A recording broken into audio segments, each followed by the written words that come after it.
Hi, and welcome to Female Entrepreneurs Magazine, your go-to platform for ambitious women who are ready to take the business world by storm. I'm your host, Angel France, and each week we'll dive into the latest strategies, stories, and success secrets from the most inspiring female entrepreneurs around the world. Whether you're just starting out or scaling up, this is your space to connect, learn, and grow alongside a community of trailblazing women who, just like you, they are making their mark in the world of business. From personal branding to powerhouse marketing, from leadership to lifestyle tips, we've got you covered. So get ready to ignite your passion, fuel your purpose, and unlock your potential with Female Entrepreneurs Magazine. Let's make this journey together and turn your entrepreneurial dreams into reality. Hi, and welcome to the Real Female Entrepreneurs. Our next guest is a certified podcast coach, award-winning host of the American Dream in the Eye of the Immigrants. You know what? She's a creative mind behind the personal development newsletter, Into My Thoughts. She is a true storyteller and motivator. Whether she's guiding entrepreneurs and launching their own podcast or sharing powerful immigrant journeys, her passion shines through. Help me welcome and celebrate this incredible voice in the world of podcasting and personal growth, the inspiring Heidy Cruz. Welcome. Oh my gosh, thank you. That was such a beautiful introduction. Oh my goodness. Well, hello, it's all true. You do such amazing work. Thank you so much. So something crazy had to happen that got you into podcasting. And becoming the female entrepreneur you are today. Do you mind telling us a little bit about it? Yes, so I am big on stories. I realize I love listening to people's stories. So like my favorite types of books to read are memoirs. My favorite types of podcasts to listen to, I realized they were like interview podcasts where like someone's telling, why they wrote their book or why they started their business. It's just like that storytelling aspect of how they got to where they are. And so I had been listening to podcasts years before I even launched mine. And I got this nudge in my heart in 2019. I was like, man, I want to listen to people's stories and share their story, like ordinary people. So I was like, my idea is I'm going to start with like friends and family and have them share their story and how they are impacting those around them. Because a lot of times we are impacting those around us and we don't even know until we share our stories or someone tells us. And so that's what the podcast was originally going to be. And so I got this idea in 2019. However, I was actually doing my master's program at that time. And so I could not do it. And then 2020 with the pandemic, I could not do it then either. 2021, I was pregnant with my son. So I was dealing with, health issues that come with pregnancy. So in 2022, I was like, okay, I still have this nudge in my heart to start this podcast. I am on maternity leave. So that's actually when I launched it. And so I was like, I have a little bit of time now. Let me go ahead and Google how to start a podcast. And so that's what I did. I literally Googled and was like trying to do my research. And I was overwhelmed with all the information that was out there. So I was like, okay, where do I even start? So I was just like, okay, let's write down the ideas. Like, what is this podcast going to be about? And so as I was like brainstorming different ideas, as you mentioned, I am a writer. So I actually came across an article, and the article was about this immigrant from Kenya. And she was sharing her story of coming to the United States and like the culture shock she experienced here and how each culture shock really diminished her confidence in herself. And I was like, wow, this is a very powerful story and a very interesting perspective of immigration. And so I am a child of immigrants myself, so it kind of hit home because helping my parents navigate and translate and things like that growing up, I was like, I wonder like what was their first cultural shocks and things like that. And so I remember after reading that article, just thinking about my family. And then I went to my husband because he himself is an immigrant. He came when he was 9. I was like, hey, like, tell me about your immigration story. Like when you first got here, how was that? And do you remember like what you felt and what happened? He was like, oh yeah, very vividly. So like this grown man, remembers vividly how it was coming to the United States at 9 years old. It was very impactful to me. So as he's telling me his story, and I'm like, okay, this is a podcast episode right here, just like listening to him. So that's how the podcast about immigration particularly came about. And so I was like, you know what? I want to highlight the stories. So we're going to talk to immigrants. We're going to talk about their journey coming. And yeah, so that's the main focus of it. And so I realized like I was already thinking long term because that's just like how my brain works. It's like, okay, I'm going to start this now, but it's like, where is this going to go in the future? So then like I quickly signed up for my LLC to make sure that like, podcasting has expenses, the production and everything. So I just wanted to make sure that that was kept separate from my personal right off the bat. So I was like, let me start my LLC. And then yeah, so that's how the podcasting came about. And then a little bit later, and then I started doing the coaching to help people launch. That is an amazing story. So have you gone back to work? Are you working a full-time job still? Yes. Or what's going on here? Yes. So I am working a full-time job. And honestly, I really say that my job is not like a typical 9 to 5. Like, it is such a blessing because I do have a lot of flexibility at my job. And so with that flexibility, like if I do need to take a call or do a recording, I can take a pause from my job, do the recording or whatever, and then go back. So things like that. So I feel like, I just feel like with the flexibility of my job, it's not a typical 9 to 5. So it's just like, my benefits are good. So it's like, why leave my benefits? Because they're really good. So so I have a full-time job. I work for a nonprofit health insurance, and I deal with the medical codes and I deal with the medical benefits as well. And so I'm like doing a lot of research and things like that. But my team is so supportive, like who I work with, like they all know that I have the podcast. They all know I have a business outside of it. And just recently, my manager was the first one to donate for the podcast. And I was just like, you don't have to do this, but this is amazing. Like, thank you so much for, investing in not only the mission that I'm in, but just like something outside of work. Like it's not a threat to them. They love what I'm doing. So yeah, I'm really, really blessed to be where I'm at.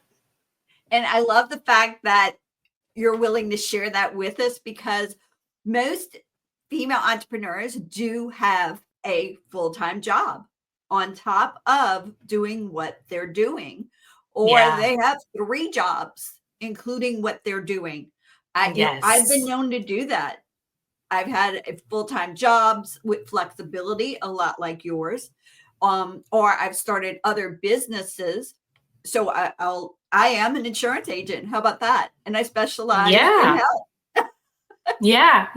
And even with my podcast and helping people launch, like I've had opportunities to be a podcast manager for a different podcast company. Like they needed a manager to manage, I think it was a team of 4, right? So then like I was helping them out. And then I had another opportunity to be, to write the show notes and blog posts for another podcast. So even then, like at one point I was juggling like 3 or 4 jobs at the same time. So yes, it is very, very common to do that. Yeah. Plus having children too. Oh yeah. Can't forget that job. Yes. So I'm married. People always ask me like, oh, how do you do everything that you can do? And honestly, having a supportive system is really, really helpful because I am married. We've been married for almost 5 years now. And we have 2 children. My daughter is 11 and my son is about to be 3. And so his support is very big because, like, for example, right now I'm here talking to you, and the kids are with my husband, and he's making sure that they're not barging into the room right now. So just having that big support system is very big, because I've said before, like, if he wasn't supportive of the podcast or the business, it wouldn't work, because this takes a lot of time and a lot of sacrifice, right? And so he understands that I need time to record, I need time to find guests, I need time to edit, I need time to market, and he understands that. And so being a mom and a wife, an entrepreneur, a podcaster, and a full-time employee, it's a lot, and each thing needs its own individual time. And so I know the biggest question was always like, how do you balance it all, right? How do you balance it all? And I think it's just really, I had heard someone else say it's more like a dance, right? Like sometimes you need more time with the family. Sometimes it's like the job. If you're in a busy season with the job, then that's going to take up all your time there. Sometimes, something big is happening in your business, and that's going to take a lot of time. So you just got to really see where you are in your season and see what needs more of your time. So for example, right now, my kids, my little boy is almost 3, so he requires a lot of time from me. So it's like, if I'm family time, it's family time. My phone is not in my hands. I'm not being distracted by anything else. I'm with my family. But if I'm working on my business, then I'm working on my business. If I'm at work, then I'm at work. So I've come to learn to really stick with my schedule, because when I first started, I did burn out. I was trying to, do everything, be everything for everyone. And I did get burnt out. And then I had to really take a step back, set some boundaries. And it's like, okay, what really needs my time right now? And then just focus on that thing.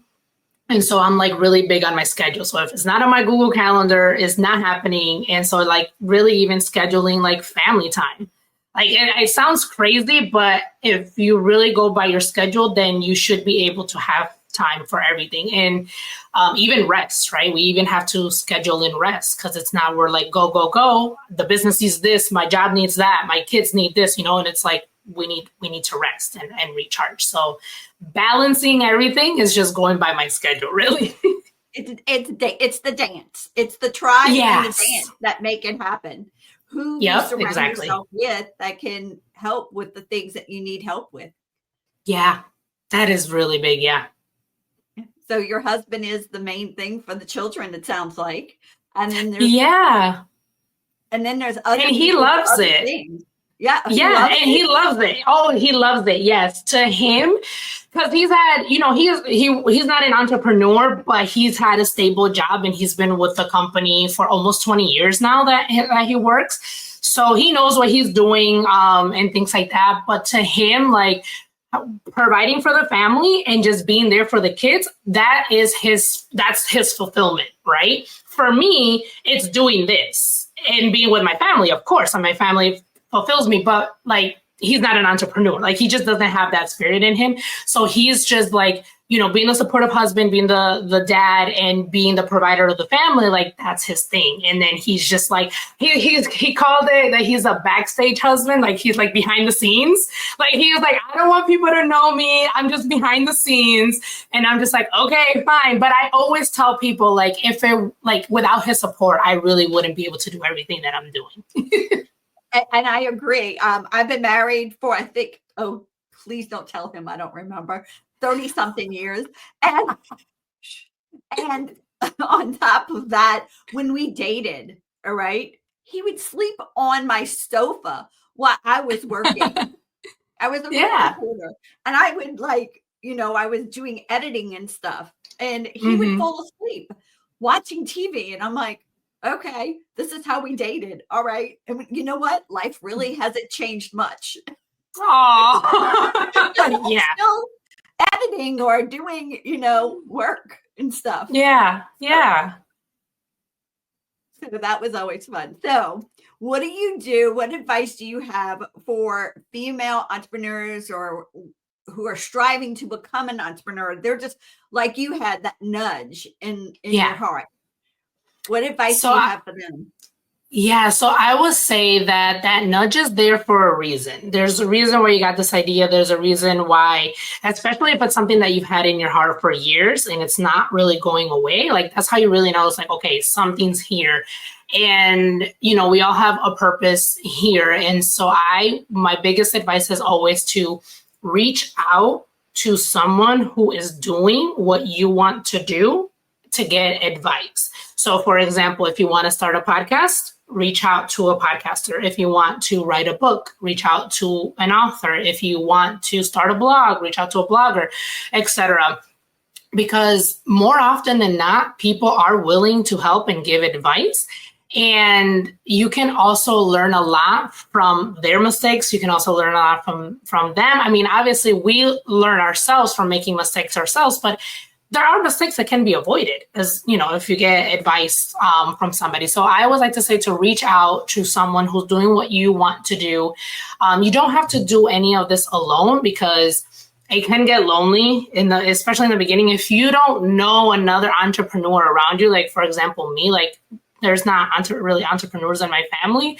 So I'm just was literally figuring everything out on my own. So that's the advice that I give is do what I didn't do, reach out to someone because I was so overwhelmed in the beginning. And that's really also the reason why I became also a podcast coach is because I was I want to become the person I needed in the beginning. So you don't get overwhelmed. And so, okay, step 1, step 2, step 3, because again, when I was Googling, I was like, where do I even start? It says, I need this, I need that, I need that. But it's which one should I do first? Does it even matter? And things like that. So that's my biggest advice. So we were talking a little bit earlier about there's not a lot of women that are podcasters. What was the percentage again that you said? Oh, I said that the majority of the leading podcasts, the most popular ones are led by men. So I don't know the exact percentage, but it's a very male dominated industry. So I am loving seeing more women become podcasters.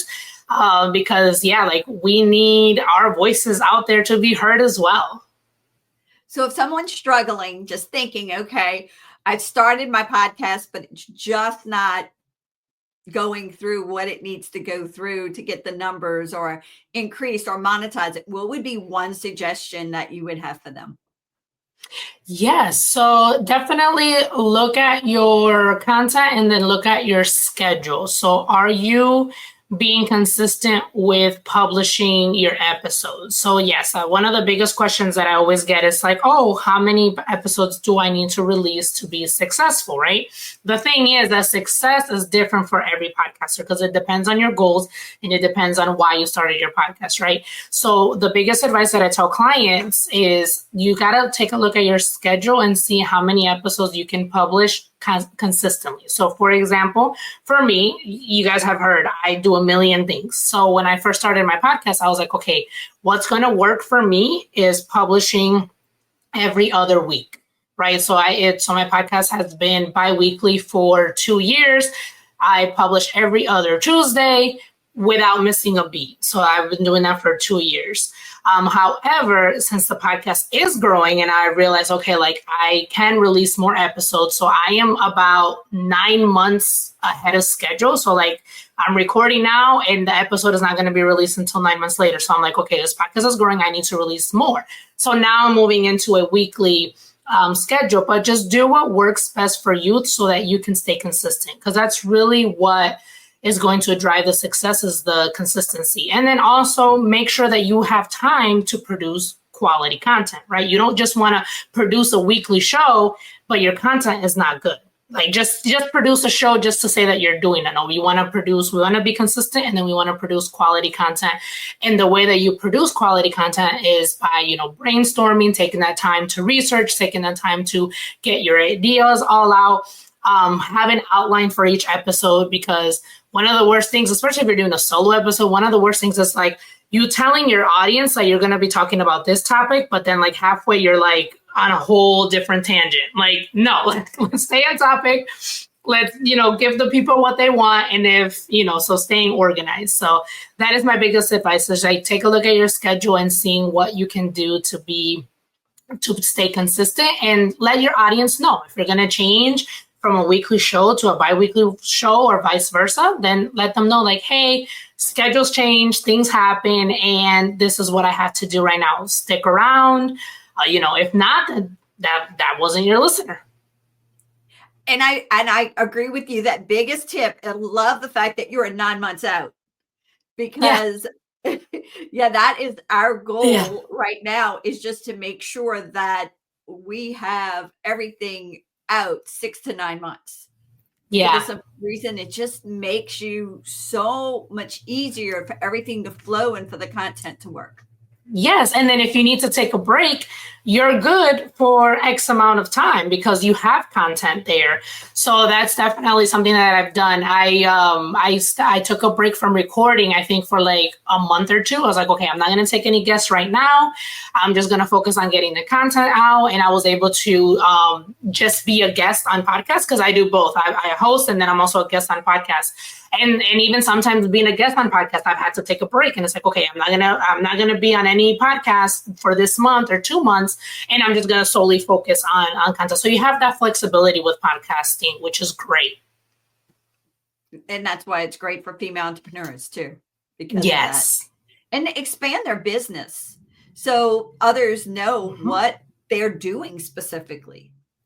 Yeah, podcasting, I talk about this a lot, and I blog about this a lot, about using podcasting as a marketing strategy for your business especially is great, because podcasting is evergreen marketing, so that, like that episode will live on for years to come. Like, think of it like as YouTube shows, right? Videos, they're on YouTube forever pretty much. And so it's a great evergreen podcast marketing, whether you launch your own show or you're a guest on other podcasts.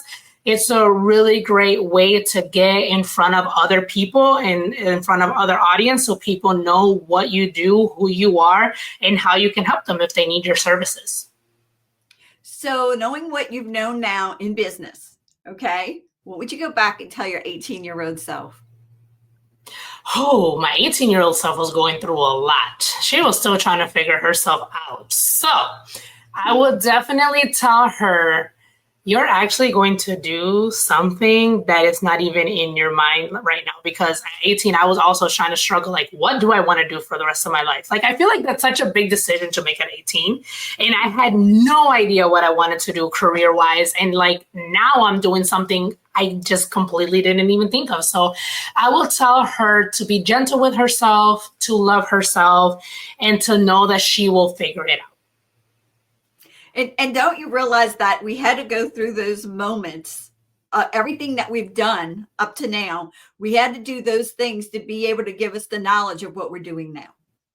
Oh, yes, especially because since I was struggling on like what to do with my life, like I tried different things and I was like, okay, maybe I'll try this or maybe I'll try that. And it wasn't until I tried that I realized, okay, like, no, this isn't for me. Until I finally found, okay, I'm good in the medical field. And then I got into the coding aspect of everything. And then the nudge of the podcasting. And I realized, like, I've gotten a lot of compliments of how I am as a host. And I didn't realize, like, I actually do have that natural interview kind of thing. And, well, I want to say natural, but then I also realized that, like, it took some practice too. So like when I first started interviewing people, I was like, well, thank God I started with friends and family, because I was like, I have no idea what I'm doing, like interviewing people. But like you said, like, you give it the go and you learn. And I even had a listener, she wanted to feature me on her business blog. And so we did an interview before she featured me. And she asked me, she was like, are you friends with all these people that you interview? And I was like, oh God, no, like it's a lot of people.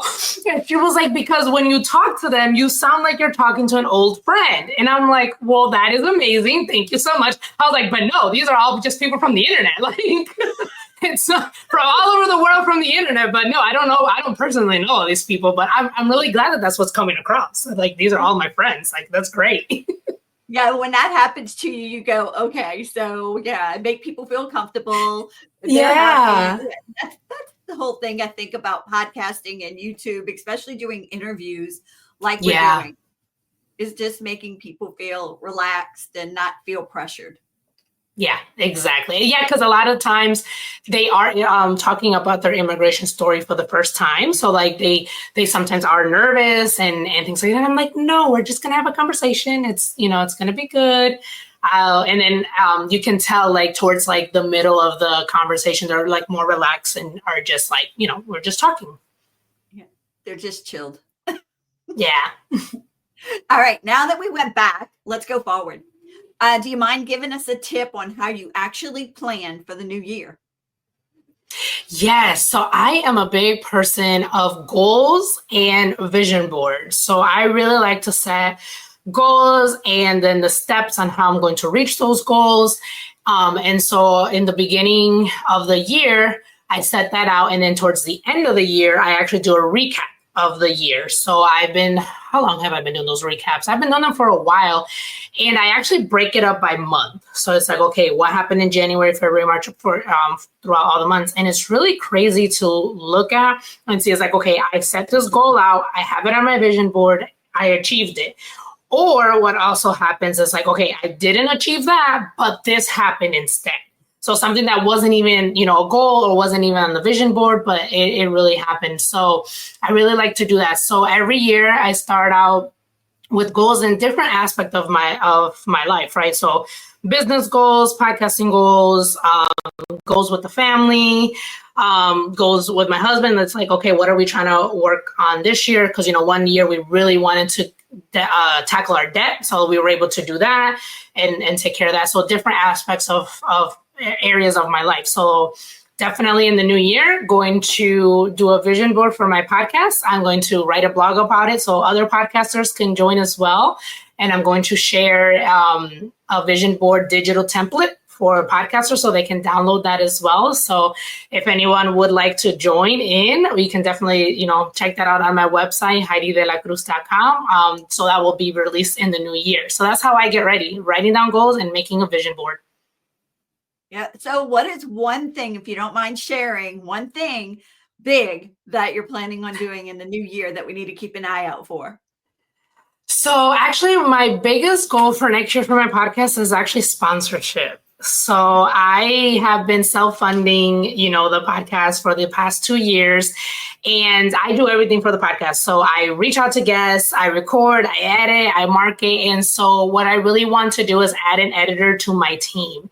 And so I'm like, okay, if I can get sponsors to offset the costs, and then be able to add someone to my team, that is my big main goal right now. But other than that, I am changing the format, like I mentioned, from bi-weekly to weekly. So people are going to get more content in the new year. I am planning out, whole 52 episodes for next year. I am recorded, as I mentioned, up until September of next year. So I'm really excited about that. And I've reached out to 2 names that I'm like, okay, I would really want them to be on my podcast. So I reached out to them. Let's see if they say yes. So those are the big things that I'm focusing on for 2025. Well, we're going to believe that their world is just to say yes to everything and say yes to you. Right? Yes, I love that. Thank you. They read the book, yes. Or watch the movie, yes. Yes. All right.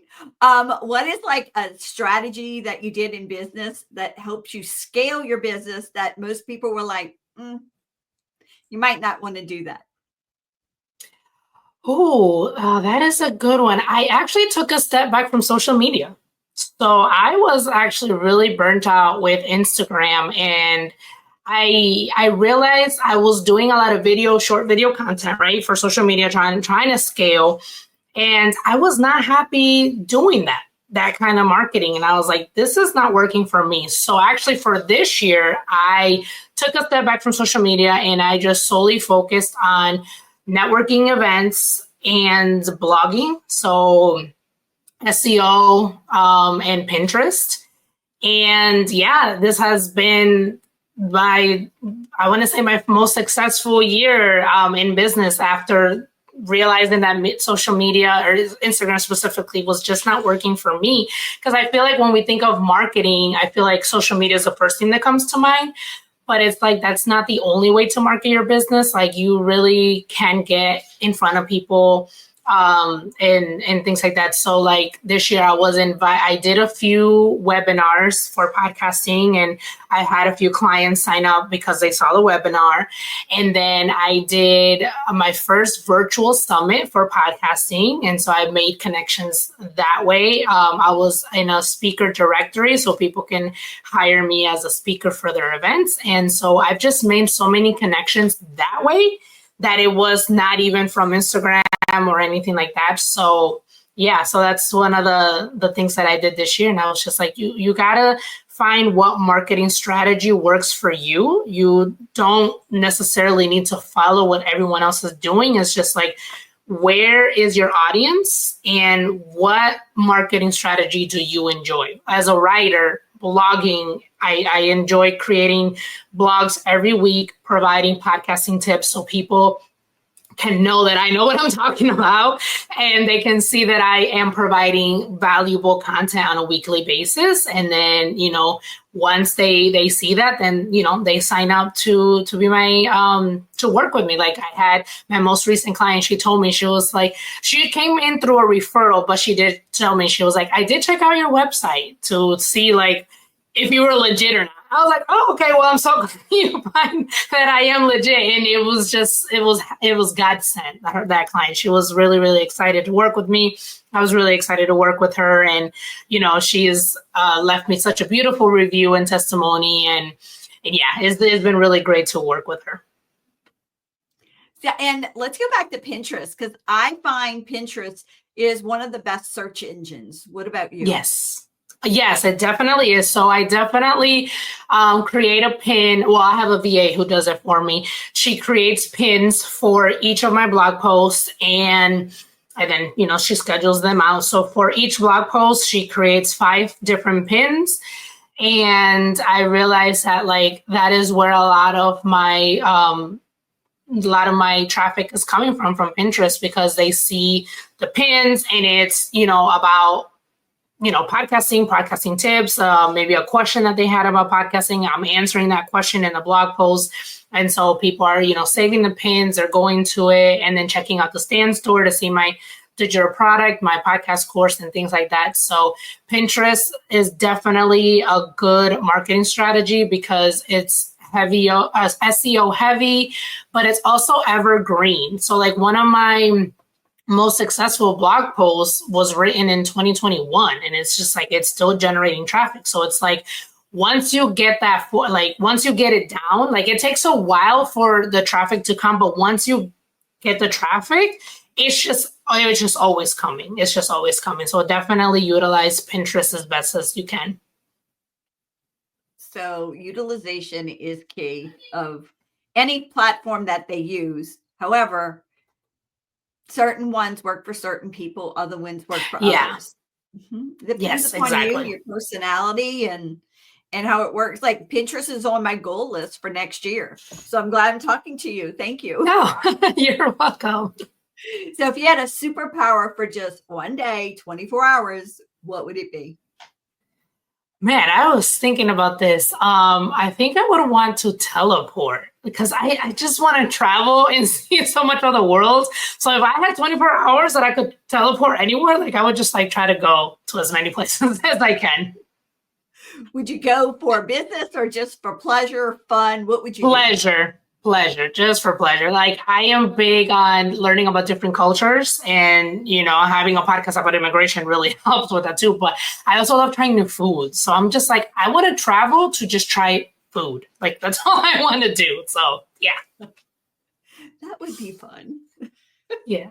All right. What's one fact about you that not a lot of people know about? One fact about me that a lot of people don't know. I don't even know. I feel like I'm so not transparent, but I'm just like so out there, and it's just like I I share a lot. And even my family sometimes will ask me, like, why do you share so much online? I'm like, well, I don't know, just because I feel like it can help someone else.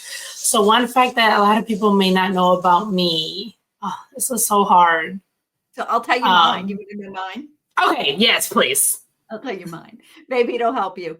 So I've been known to dance on tabletops. Oh, interesting. Yeah. Man, see, now I don't even know if I have anything that interesting. I owned a dance in school. I owned a dance in school, and I would go to daycares and like teach at daycares. And I would go in and promote. And I went to this one daycare, and the lady goes, "Oh, I just don't know if I'm really that interested." And I said, "Okay, no problem. Thank you." And the son goes, "What are you talking about? She's known to get on top of tabletops. I can dance." Oh my gosh, that is so funny. I don't know. I mean, I'm my crazy one. Yeah, I'm left-handed, but that's not really okay. Well, now that I mentioned I'm left-handed, so actually, I played volleyball a lot when I was in high school, and I'm gonna brag about myself right now. I was good. Like I was MVP, and I played the middle position, and I blocked a lot, and so I'm left-handed. But when it came to volleyball, I actually hit with my right hand. And even my coach thought that was crazy. She was like, "But you're a lefty. Why are you hitting with your right hand?" And she even tried to get me to hit with my left because, the majority of people are right-handed. So it's like they'll see the right hand coming. So she was like, if you can hit with your left hand, like people are not going to see that coming. I'm like, I can't. Like I literally just can't hit with my left hand. It was always with my right. So then I realized like with different sports, I would use my different hand. So for example, bowling, I use my right hand. For basketball, when I play basketball, I shoot with my left. But for volleyball, I use my right. So I guess that's a fun fact that a lot of people don't know. It is. That means you're ambidextrous. My husband uses his right hand, the right. He plays golf left, bowls left. Everything else is left, everything else. And my son is actually in the same path too. We've been trying to figure out if he's going to be a lefty or a righty because he's been using both. Like if he has a basketball in his hand, he'll dribble with his left. But if he has a baseball in his hand, baseball bat, he's like batting right. And so we're trying to like figure out like, is he going to be both? Is he going to be righty or lefty? So we'll see. I feel like he's on the same track of using both hands, which will be really cool in sports. It is cool in sports. It means that you can actually go either way. So, Mm-hmm. Yeah, definitely. But what is your favorite book? My favorite book, it is the Four Agreements. I feel like that's the book that really was very impactful to me, especially the agreement where he says, "Don't take things personal." And after I read that book, and I read about that about like not taking things personal, because he says that the majority of things that happen, like, so let's say, for example, like you and a friend have scheduled to go out to dinner, and like last minute your friend cancels, right? He says don't take things personal, because 99.9% of the time it has to do with them versus anything to do with you. And a lot of times we do take like, oh my gosh, what did I do? Is she mad at me? Like, did I say something to upset her? Like we can get into our heads, but it's like, no, it usually has to do with the other person. So I feel like once I read that, and I actually have read that book multiple times just to like continually remind myself of the Four Agreements. And once I read that, I was like, okay, I'm no longer going to take things personal. I mean, if something happens, it happens. If it doesn't, it doesn't. I'm just going to focus my energy on my things and what I need to do, right? I'm not going to sit here and think like, oh, what did I do? Did I say something? If there is something that the person wants to address with me, they'll address with me. If not, then it is what it is. And that is such a true statement, because I mean, it's not about you all the time. Mm-hmm. It's all about the other person. And sometimes their insecurities, or it's not the right timing. Yeah, exactly. Mm-hmm. All right. What's your favorite song that gets you moving and grooving? Definitely Hispanic songs. Oh my goodness. I really like listening to like old or not old in the 90s Hispanic songs. Like they're just like something about like the live band, like for like salsa or like merengue, like it's like you can hear the instruments, like the live band like in the background. And I was just like, that is so cool how like that's how they recorded music back then. It was like they had the instruments and things like that. So anything in Spanish really is like, okay, let's get this party going. Like, let's go. Yeah. We're in a Zumba class partying, right? Yes, exactly. Exactly. All right. Your favorite quote. Oh, my favorite quote is what, I don't even think I have one. I don't think I have a favorite quote, but I do have a favorite Bible verse. I'm very big on my faith, and it is Hebrews 6:19, which is we have this hope as an anchor for our soul. And I really live by that because, you know, I always say that I am able to do everything that I'm doing because of God and my husband. And he has just been, God has just been providing so many opportunities and things like that. So just, you know, always everything that I do, I always try to give glory back to him. So that is, I guess, my favorite quote is a Bible verse. Well, he's the one that kept putting everything in your heart. So there you go. Amen. Yes. All right. How do you stay motivated? Ooh, how do I stay motivated? Honestly, there are times where I just want to burn everything to the ground. And then I'm like, why am I even doing this? What is the point? And literally, either the next day or like a few hours later, after I'm like questioning everything, I'll either get a message from someone who either like read a blog post or listened to an episode, or something will happen that I'm reminded of why I'm doing what I'm doing. And I always say it's like God always sends me those messages right when I'm feeling like, what's the point of all this?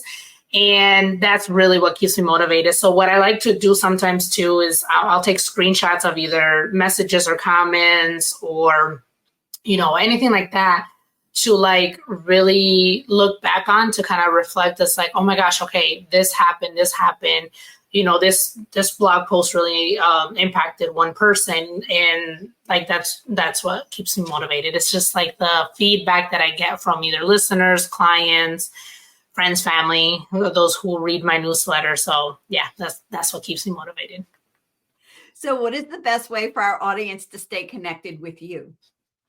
Yes. So I did mention that I don't really like Instagram. I do have an Instagram though.